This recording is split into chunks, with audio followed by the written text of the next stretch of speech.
Bonsoir à toutes et à tous et bienvenue sur Chiconi FM. Nous sommes ensemble pour étayer les actualités politiques de Mayotte et nous parlons ce soir d'ailleurs des élections législatives pour le second tour. Et nous avons le candidat qualifié pour cette seconde partie, monsieur le député de Mayotte, monsieur Mansour Kamardine, bonsoir. Bonsoir.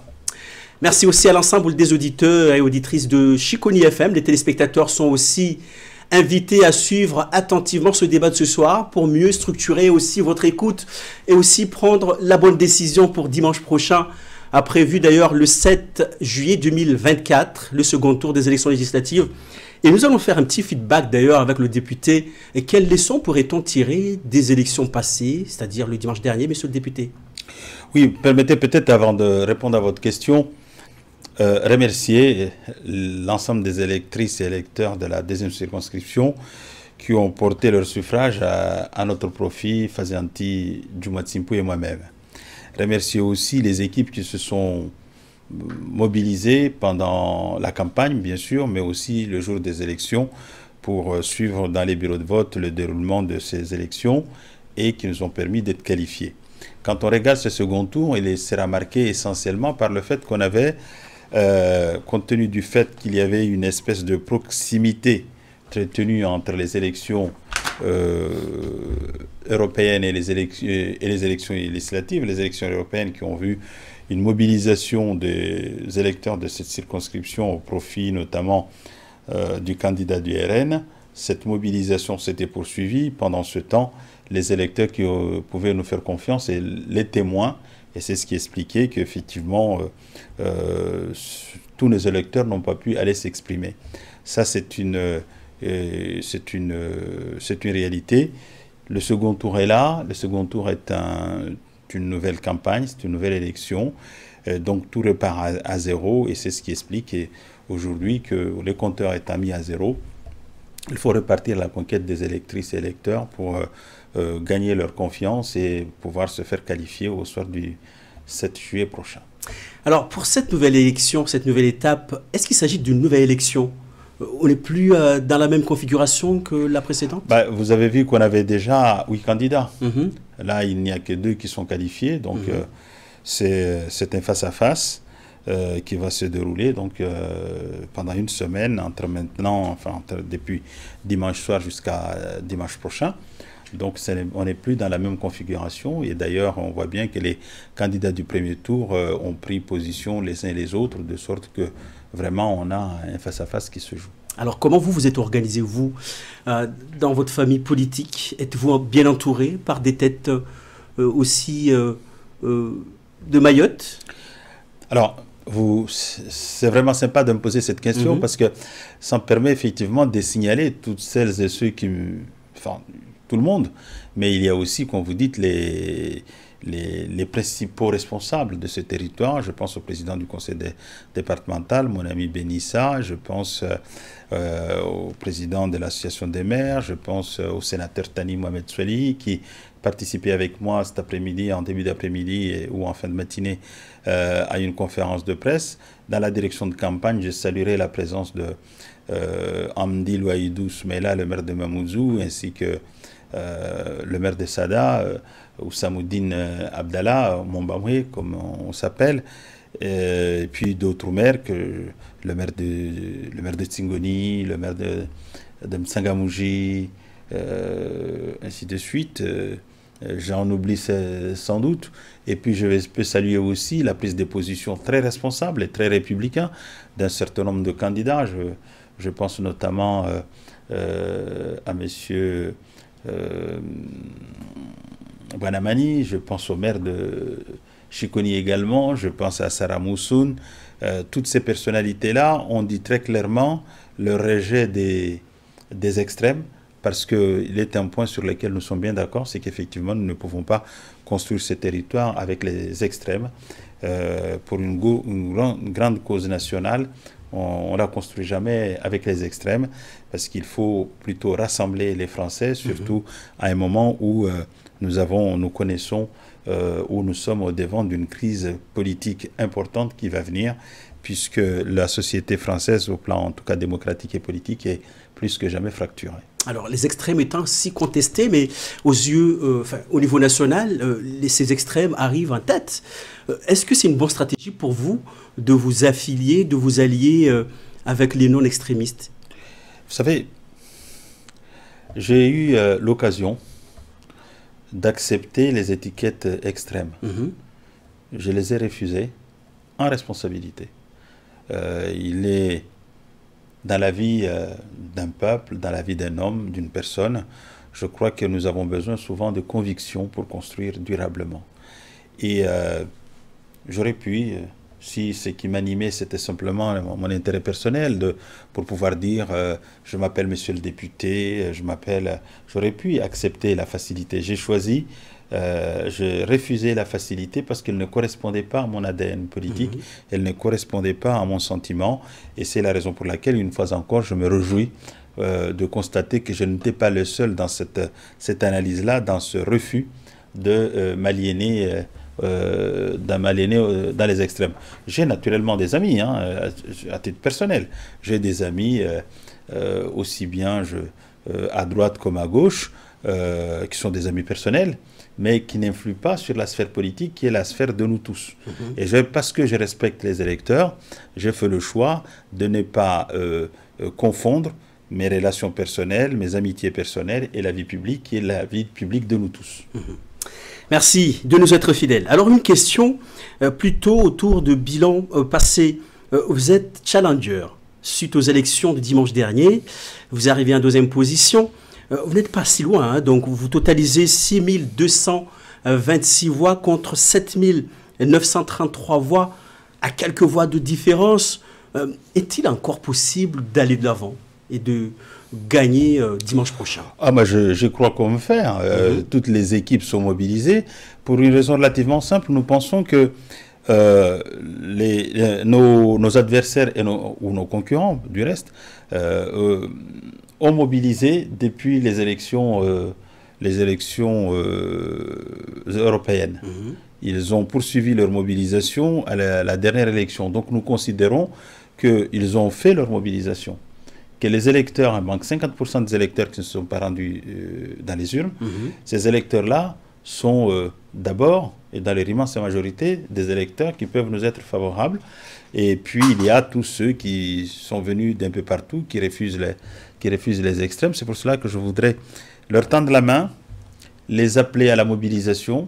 Bien sûr, ceux qui nous ont fait confiance au premier tour, qui nous ont qualifiés, mais également tous ceux qui avaient fait le choix d'autres candidats, qui ne sont pas là au second tour, et puis d'autres enfin qui ne s'étaient pas rendus aux urnes, qu'on soit blanc, noir, vert ou bleu. Je crois que le jeu en vaut la chandelle, c'est de Mayotte dont il s'agit. Nous avons acquis un bilan, nous avons accompli un bilan formidable, même si tout n'est pas d'or, mais nous avons progressé sur bien des sujets. Eh bien, il faut qu'on nous donne la possibilité de poursuivre cette entreprise d'intégration et de modernisation de notre société, de la société mahoraise, pour construire au plan sécuritaire, au plan démographique, migratoire, au plan sanitaire, pour lutter toutes les crises, au plan de développement économique, au plan des infrastructures importantes, porteurs de développement durable. Bref, Mayotte est un grand chantier qui a besoin de voix qui portent et on n'a pas besoin de mains qui tremblent, on n'a pas besoin de voix qui tremblent, on n'a pas le temps d'aller apprendre, il faut qu'on aille de l'avant, et je veux mettre toute l'expérience acquise durant ces longues années passées parfois dans de longues soirées à l'Assemblée au service du développement commun de notre territoire. Alors qu'est-ce qui manquait parce qu'on se pose des questions, hein, Mansour Kamardine qui arrive souvent en tête des élections, et cette fois-ci vous arrivez second. Qu'est-ce qui manquait dans votre politique pour impulser la confiance de cette jeunesse ou de cette population? Je crois qu'il y a eu, il faut reconnaître aussi peut-être au départ un excès de confiance. Et puis il y a le fait que nous on était moins mobilisés que les autres.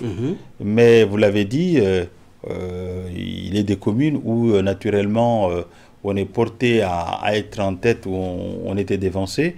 Donc c'est sur tous ces sujets-là qu'on est en train de corriger. Je crois que les équipes sont mobilisées et je les appelle encore à la mobilisation parce que l'élection est à portée demain si effectivement nous poursuivons cette mobilisation. Alors, la population indécise, d'ailleurs, vous l'avez repéré, imaginé, en quelque sorte? Je disais tantôt qu'il y avait 50% des populations, des électeurs qui ne s'étaient pas présentés aux urnes. Vous savez, dans une élection comme celle-ci, surtout avec une multitude de candidatures, vous avez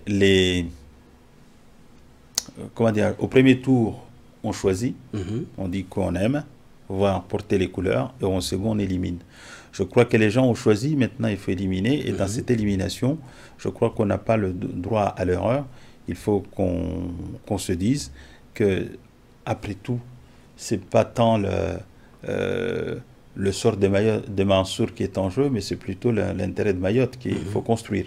Et construire avec celles et ceux avec qui nous avons déjà travaillé de longues années pour faire entendre la voix de Mayotte. Je pense notamment à la loi Mayotte dans laquelle nous nous sommes investis assez amplement parce que nous voulons construire quelque chose qui sera valable pour les 30 ans qui viennent, c'est-à-dire pour les jeunes générations. Les urgences pour Mayotte, vous ne les oubliez pas non plus, monsieur le député.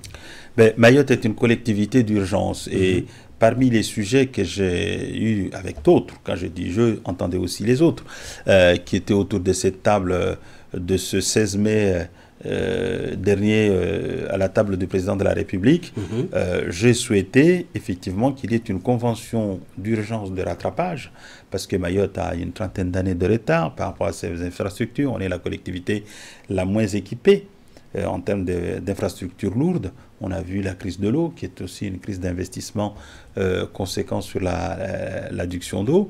Et donc, nous avons obtenu une lettre que la ministre des Outre-mer a adressée au président Benissa pour lui dire qu'effectivement, nous allons, à côté du CCT, le contrat de convergence et de transformation, nous allons avoir un contrat d'urgence pour appréhender l'ensemble des équipements qui nous ont été promis. Je pense, à titre d'exemple, je pense à l'aéroport, je pense à l'hôpital, second hôpital de Kombani, je pense à la cité judiciaire, je pense à la deuxième prison, je pense aux routes nationales, je pense au port de Longoni, à l'université et au CROUS pour nos jeunes.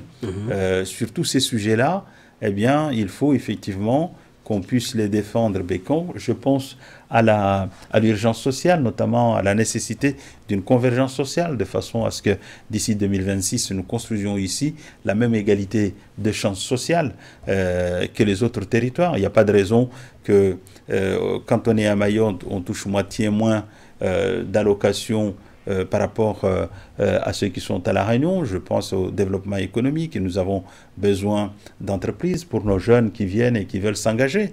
L'entreprise est d'abord une conviction et un engagement parce que quand on crée des entreprises, on peut créer des emplois et qui permettent, on est la collectivité où il y a plus de 36%, quasiment 40% de la population active et sans emploi.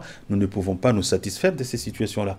Pour sortir de ces situations de précarité et de manque d'emploi, seules les infrastructures, les grands projets structurants pour Mayotte peuvent nous apporter des réponses. Voilà pourquoi il faut que nous nous engagions fermement, solidement pour répondre à ces urgences-là. Et pour ça, donc, vous faites appel aux électeurs de vous redonner encore une fois confiance pour dimanche prochain. Oui, je crois qu'il en va de l'intérêt commun de nous tous. Et c'est la raison pour laquelle aussi je considère que l'attitude d'un certain nombre de responsables de ces territoires qui ne font pas partie de Mayotte, qui ne font pas partie des LR, mais qui ont compris que ma candidature était beaucoup plus une candidature pour Mayotte. Ça, sans doute, je ne renie pas mes origines, mais que cette candidature était d'abord une candidature pour Mayotte, viennent se mobiliser avec moi, notamment, bon, il y a le contact sur le terrain qui est fait, j'engage tout le monde à aller expliquer à nos compatriotes parce qu'ils, sans doute, parfois ils ne savent pas toujours ce qui se passe, les réalités par rapport au discours déformant qui leur est servi, d'engager ce dialogue sur le terrain, mais également, j'invite toute la population, encore une fois, les blancs, les rouges, les verts, les noirs, tout le monde à venir à Dembéni le vendredi à 18h parce que là, nous allons réaffirmer cette orientation, cette volonté d'aller de l'avant pour Mayotte. Ça serait la seule campagne pour cette seconde? Ce serait le seul meeting, oui, pour cette campagne.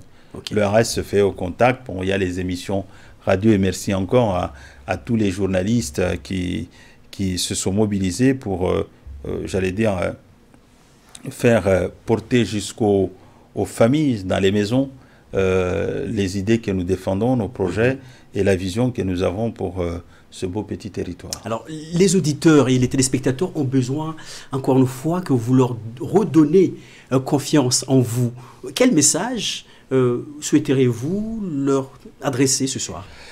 Un message d'espoir, un message de confiance, leur dire qu'en ce qui me concerne, toute ma vie, je l'ai consacrée au développement de notre territoire. Nous avons conquis des victoires, parfois modestes, mais elles sont là et parfois elles sont durables. Je prends un exemple. Quand on a construit dans les années 2005 la sécurité sociale, qui existe ailleurs depuis 1946, qu'il a fallu attendre plus de 50 ans pour l'étendre à Mayotte, personne ne pensait que c'était, ou n'aurait cru que c'était une mesure à long terme. À partir du moment où la sécurité sociale est à Mayotte, donc on va la vivre toute notre vie, on la laissera là, elle continuera sa vie comme ceux qui l'ont mis en place en 1946 qui ne sont plus là, et la sécurité sociale continue. Je parlerai par exemple également de la fonction publique de droit commun. En 2005, personne ne croyait qu'un Mahorais pouvait devenir un policier national ou un infirmier de droit commun ou que sais-je. Aujourd'hui, un fonctionnaire territorial, le fonctionnaire de Chiconi, est un fonctionnaire comme le fonctionnaire parisien. Et tout ça, nous l'avons fait ensemble en 2005. Donc, nous avons un message d'espoir, de confiance à faire passer, parce qu'effectivement, nous avons besoin de cette confiance et de cet espoir pour construire durablement. On ne construira rien dans le désespoir, et on ne construira rien, comment dirais-je, dans la négation des réalités. Mayotte souffre beaucoup sur les questions migratoires, sur les questions d'insécurité, sur les questions de sous-développement, sur les questions de pauvreté. Ça, c'est des réalités que personne ne peut nier.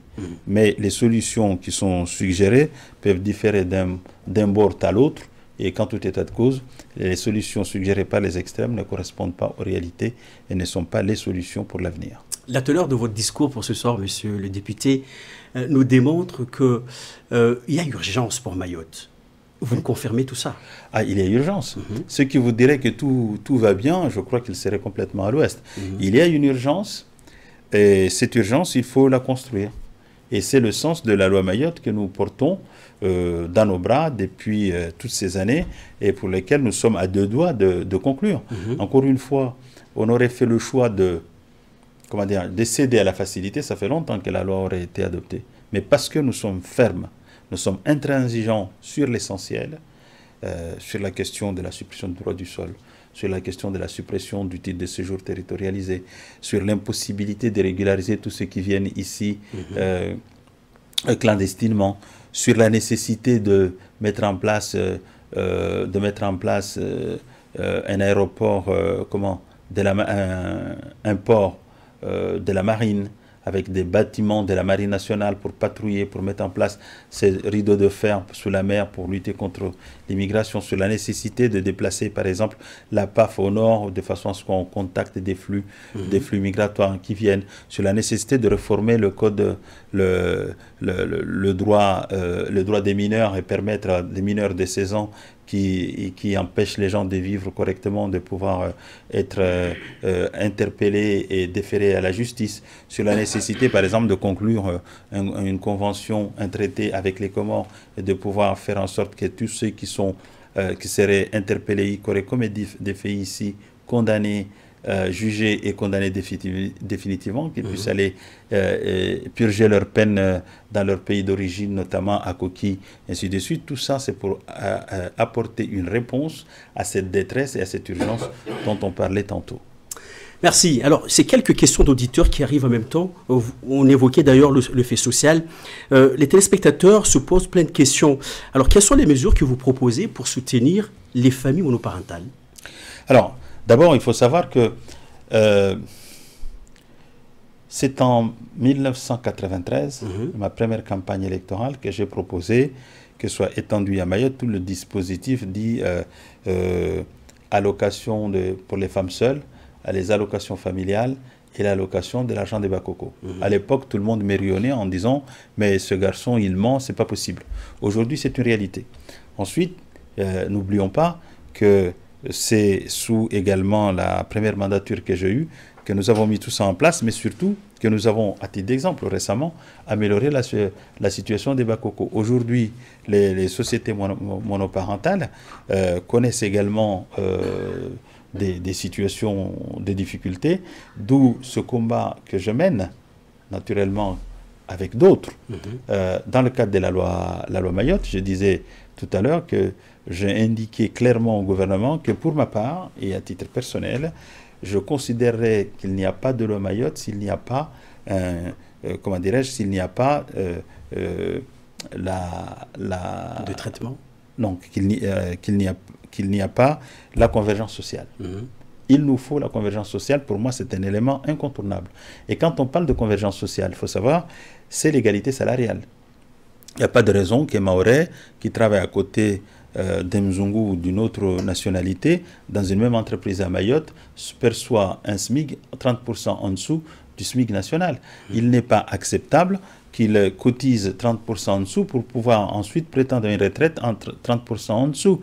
Et donc, il faut que tout soit rééquilibré, à la fois les salaires, à la fois les cotisations, pour permettre demain, quand il partira à la retraite, d'avoir les mêmes conditions de vie que n'importe quel Français de la République. Il n'est pas normal que quand on est à Mayotte, on perçoit une allocation familiale 30% ou 50% en dessous de l'allocation familiale à La Réunion, alors qu'il s'agit tout simplement à chaque fois d'enfants français qui sont en cause.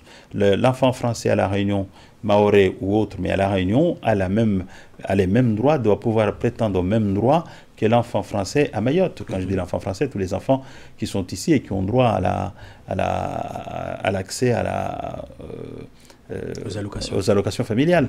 Donc c'est tout ça que nous sommes en train de construire, tout comme nous sommes en train de construire.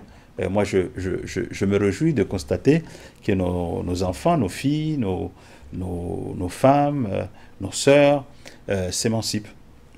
Elles prennent des responsabilités, elles construisent des entreprises, elles deviennent des chefs d'entreprise, elles créent des choses. C'est un domaine qui était jusqu'ici réservé uniquement au sexe masculin. Donc il faut les encourager. Il y a des outils pour ça, malheureusement qui ne sont pas toujours connus. Je pense également au rôle que doit jouer le conseil départemental, et c'est là aussi l'intérêt de la loi Mayotte. De faire en sorte que le conseil départemental ait les moyens suffisants d'abord pour former. La formation professionnelle est une nécessité, d'abord une obligation du conseil départemental, est une nécessité pour ce territoire. Former nos jeunes. Si nous voulons que nos jeunes ont un travail, encore faut-il qu'on les forme. Donc, développer la formation professionnelle, développer l'enseignement supérieur. Loin de moi d'imaginer, en tout cas, ce serait une ineptie qui est d'imaginer qu'on construise ce territoire sans la participation des Mahorais. Construire, par exemple, des centres de formation ou transformer les CHM en CHUM, centre universitaire, centre hospitalier universitaire, pour former nos médecins, pour former, ainsi de suite. Nous avons dans l'Hexagone plus de 300 professionnels de santé avec des médecins, des pédiatres et autres qui demandent qu'à aller à Mayotte, mais encore faut-il qu'on leur donne les moyens. Moi, quand je constate ce qu'a fait le Conseil général en accompagnant le docteur Eliade, on peut avoir ici plusieurs docteurs Eliade, c'est-à-dire des outils pour pouvoir soigner, parce que ça aussi, c'est quand on parle de déserts médicaux sur l'ensemble de la France, il faut aller à Mayotte vraiment pour les constater. Parmi ces outils-là, on se bat également pour que on crée plus de pharmacies, d'officines de pharmacie. Le taux de création était de 6 000 ici, alors qu'il était à 3 500 en droit commun. Nous nous battons et nous sommes en passe de gagner pour ramener effectivement le même taux ici, c'est-à-dire créer plus de pharmacies, de façon à ce qu'on ait des pharmaciens un peu partout. Nous avons réussi à faire étendre ici la couverture santé solidaire, et qui permet aux gens de pouvoir aller se soigner quand on n'a pas suffisamment de revenus, de se soigner gratuitement. d'aller voir un médecin gratuitement, de pouvoir prendre les médicaments dans la pharmacie gratuitement, de pouvoir, comment dirais-je, faire ces analyses médicales gratuitement, d'avoir les prothèses dentaires et autres gratuitement.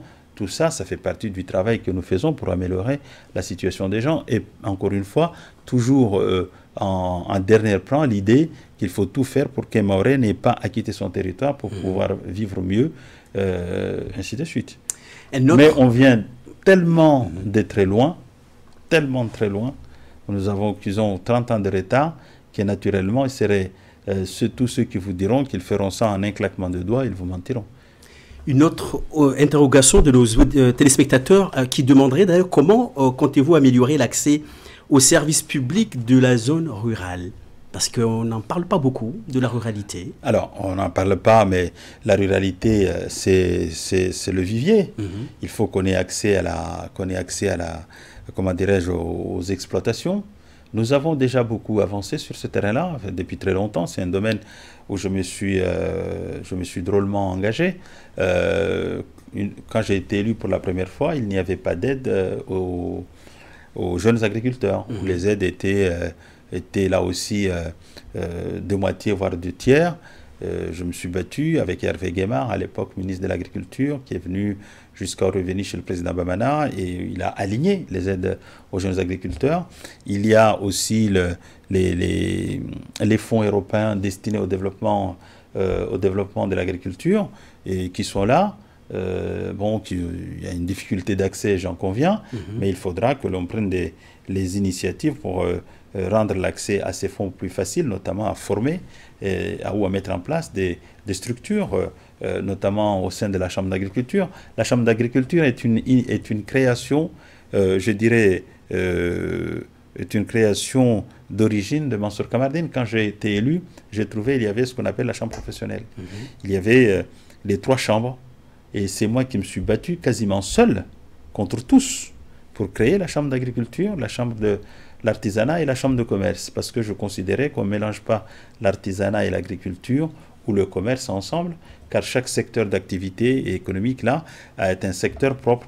Là aujourd'hui, il faut qu'on aille de l'avant, et il faut qu'on franchisse une autre étape, notamment en séparant la pêche de l'agriculture, avec la création d'un comité régional de pêche.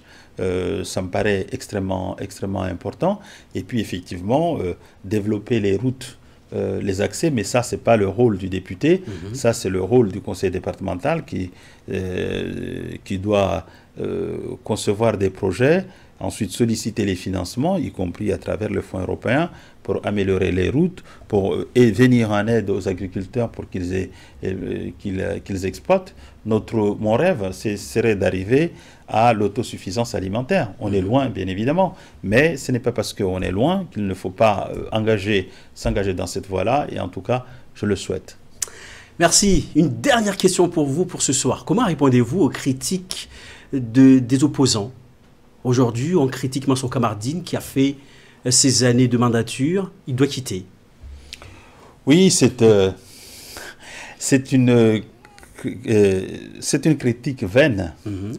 Moi, j'aurais bien aimé, il n'a pas fait ci, il n'a pas fait ça, donc effectivement, il ne fait pas le boulot, il faut qu'il parte. Mais quand on dit il a fait toutes ces années, ben, au contraire. J'ajoute que j'ai un âge qui est en dessous de l'âge de ceux qu'on dit souvent qu'on salue.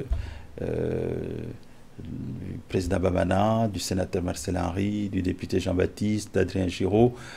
Aujourd'hui, je ne suis pas le plus vieux de la classe politique. Vous savez, le maire de Pamanzi est un peu plus âgé que moi, tout comme le sénateur Seydou Marouali qu'on a élu récemment. Non, je crois que c'est un signe de faiblesse, parce qu'on n'a pas d'argument contre moi pour me faire le reproche de fond qui serait éventuellement recevable en disant il ne fait pas le boulot. Voilà, et donc je crois que les Mahorais ne vont pas se priver d'une expérience que je souhaite mettre au service de cette collectivité qui en a besoin. Regardez, François Hollande, ancien président de la République, qu'est-ce qu'il vient faire aux élections au point qu'il est mis en ballottage? Il est au 2e tour comme moi, alors qu'il est plus âgé que moi. tout simplement parce que nous sommes tous partis de l'idée, nous avons tous fait le même constat, que la politique, la démocratie française est tellement fracturée que tout le monde est allé rechercher les compétences pour les unir de façon à pouvoir construire quelque chose qui soit beaucoup plus, comment dirais-je, qui soit à même de mieux défendre l'intérêt supérieur de la nation et par conséquent de Mayotte. Un message à lancer à votre famille politique pour mieux terminer je dirais, campagnes. Et à ma famille politique et à tout le monde. Sans doute, j'ai été investi par une formation politique. Mais sans doute aussi, j'ai été élu. Et une fois élu, j'ai toujours été le député de tous les morts, y compris des gens qui venaient de la première circonscription pour venir consulter le député de Mayotte. Et d'ailleurs, voilà. Et par conséquent, j'appelle tous ceux, d'abord, qui ont fait le choix du premier tour de le confirmer, qui nous avaient fait confiance. Et j'appelle également tous ceux qui ne l'avaient pas fait de venir nous faire confiance, nous donner la chance de poursuivre cette belle entreprise. Et enfin, tous ceux qui ne s'étaient pas déplacés, de leur dire, ne laissez pas les autres décider à votre place, venez avec nous pour que nous décidions ensemble et que nous construisions ensemble ce beau territoire de la République. Merci, monsieur le député, pour votre passage à Chiconi FM. On ne peut que vous encourager et vous souhaiter bonne chance pour Mayotte. Merci, c'est moi qui vous remercie de la disponibilité dont vous avez fait preuve pour m'accueillir et me permettre de transmettre mon projet, de faire partager mon projet par l'ensemble de la population de Mayotte et particulièrement de la seconde circonscription. Merci encore. Et rendez-vous vendredi à Dembéni.